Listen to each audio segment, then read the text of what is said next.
à l'émission 17, le temps pour moi. Dans cette partie, nous voulons parler de la façon dont les mariages se déroulent dans l'Église aujourd'hui, dans le corps de Christ en général. Aujourd'hui, nous voyons du désordre. Désordre, quand je dis désordre, c'est-à-dire de façon abominable, de façon regrettable, de façon vraiment à couper le souffle. Nous allons ouvrir le livre de 1 Corinthiens chapitre 7. Mais avant d'ouvrir ce livre, je vais essayer d'expliquer dans quel sens je parle. Je parle dans le sens que les serviteurs de Dieu, ou même des frères, des sœurs dans l'église, se marient par prophétie. Par prophétie, c'est-à-dire de façon désordonnée. J'ai dormi la nuit, le Seigneur m'a dit que je dois épouser telle personne. Et souvent, ce sont les dirigeants qui font ça. Ils disent, telle personne, le Seigneur m'a montré quand on s'est marié.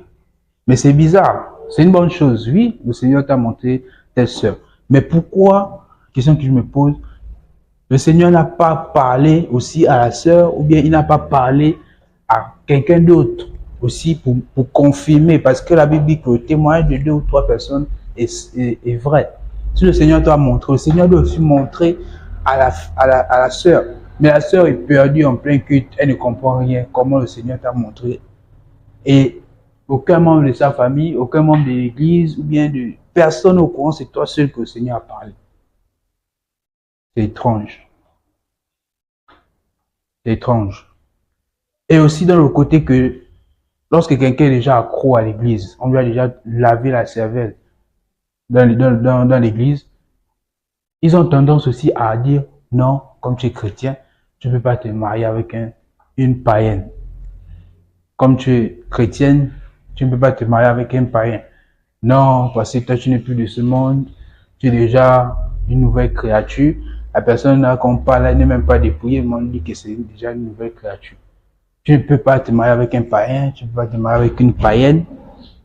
Qu'est-ce que la Bible nous dit? 1 Corinthiens chapitre 7, verset 12.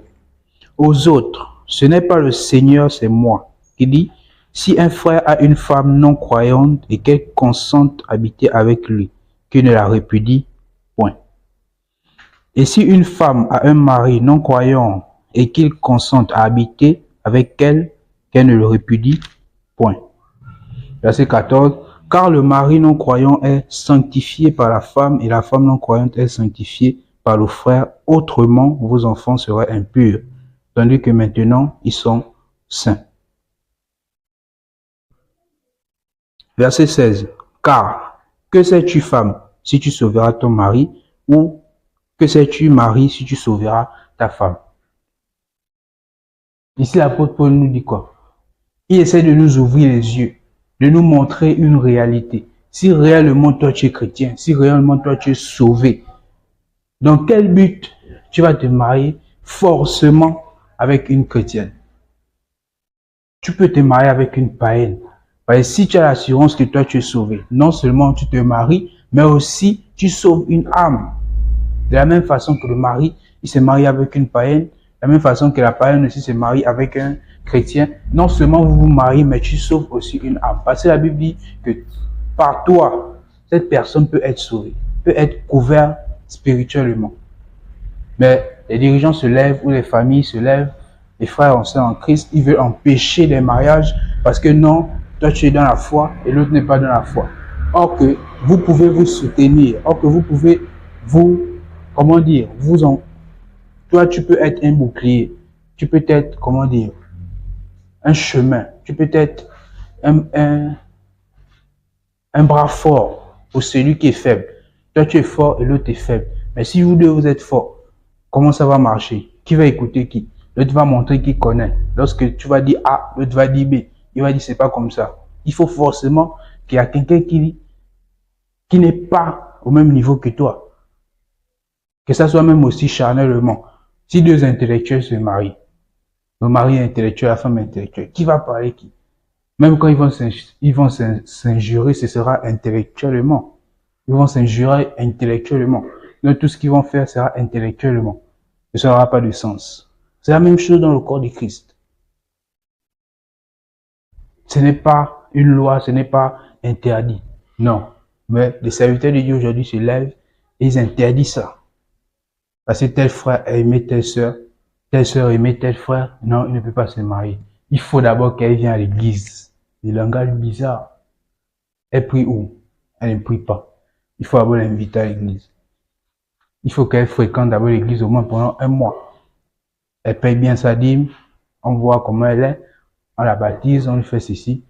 Juste, ils n'ont pas l'intention de te permettre cela juste pour vouloir te décourager afin que tu renonces à ton mariage. Et ça, c'est une œuvre diabolique.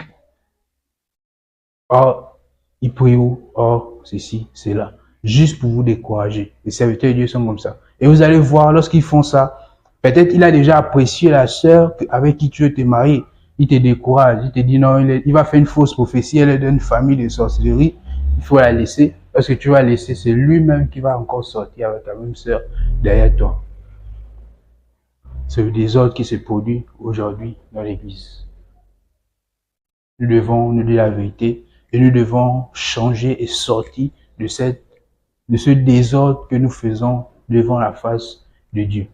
Je reviens encore sur le point des serviteurs de Dieu qui prétendent qu'ils ont des visions sur les mariages dans l'église. Le Seigneur m'a montré telle personne, telle personne. C'est du mensonge parce que Dieu ne peut pas seulement te montrer à toi, même si tu es serviteur de Dieu. La personne en question aussi doit avoir une vision. Ou quelqu'un de proche aussi doit avoir une vision. Ça ne doit pas venir seulement de toi. Ça ne doit pas venir seulement de toi. Qu'est-ce que nous prouve que ce que tu dis, c'est réel? Ça veut dire qu'il a apprécié la personne au lieu d'aller physiquement, mais il va toujours vouloir se cacher. Ça, c'est une forme d'orgueil. Il va vouloir se cacher derrière son titre parce qu'il sait que s'il vit en tant que prophète, même la famille va trembler. Ils vont dire oui, tu te maries avec le prophète. C'est une bonne chose. Or que la sœur en question n'est même pas d'accord. Il va vouloir se cacher derrière son orgueil que je suis telle personne. Mais va physiquement, va voir la personne comme ça, comme ça. Mais ils ne peuvent pas.